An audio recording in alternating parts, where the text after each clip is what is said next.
Hindi pa rin natutunton si suspended Mayor Alice Guo na ipinaaresto ng Senado dahil sa hindi pagdalo sa mga pagdinig kaugnay sa Pogo Hub sa Bamban, Tarlac. Sa panayam natin kanina sa abogado ni Mayor Guo na si Attorney Stephen David, sinabi niyang nasa Pilipinas pa rin ang kanyang kliyente. Hawak naman ngayon ng Senado ang accountant ni Guo na si Nancy Gamo. May unang balita si Jonathan Andal.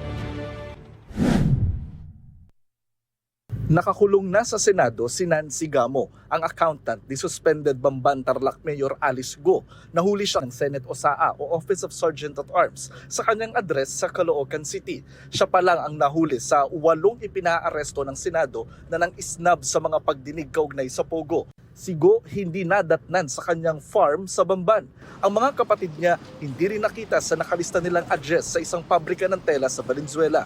Meron kaming arrest order kay CMN, El Guo, tsaka Sheila Guo. Wala pong ganyang nakatira dito, sir. Hindi rin nakita ang mga sinasabi nilang magulang na sina Wen Yidlin at Jan Zonggo. Maging si Dennis Cunanan, ang dating opisyal ng gobyernong nakatulang guilty sa PDAF scam na tumanyong independent consultant sa mga sinalakay na Pogo sa Bamban at Porac. Bagamat ayon sa abogado ni Cunanan, sisipot daw siya sa susunod na pagdinig. Sabi ni Senate Minority Leader Coco Pimentel, pwede namang kusang sumuko sa Senado si Guo. Oo, ma'am, para mawala yung contempt niya. Otherwise, sa ayaw at sa gusto niya, dadalhin siya sa Senado eh. Kinunan namin ang reaksyon ng kampo ni Guo pero walang tugon ng kanyang mga abogado.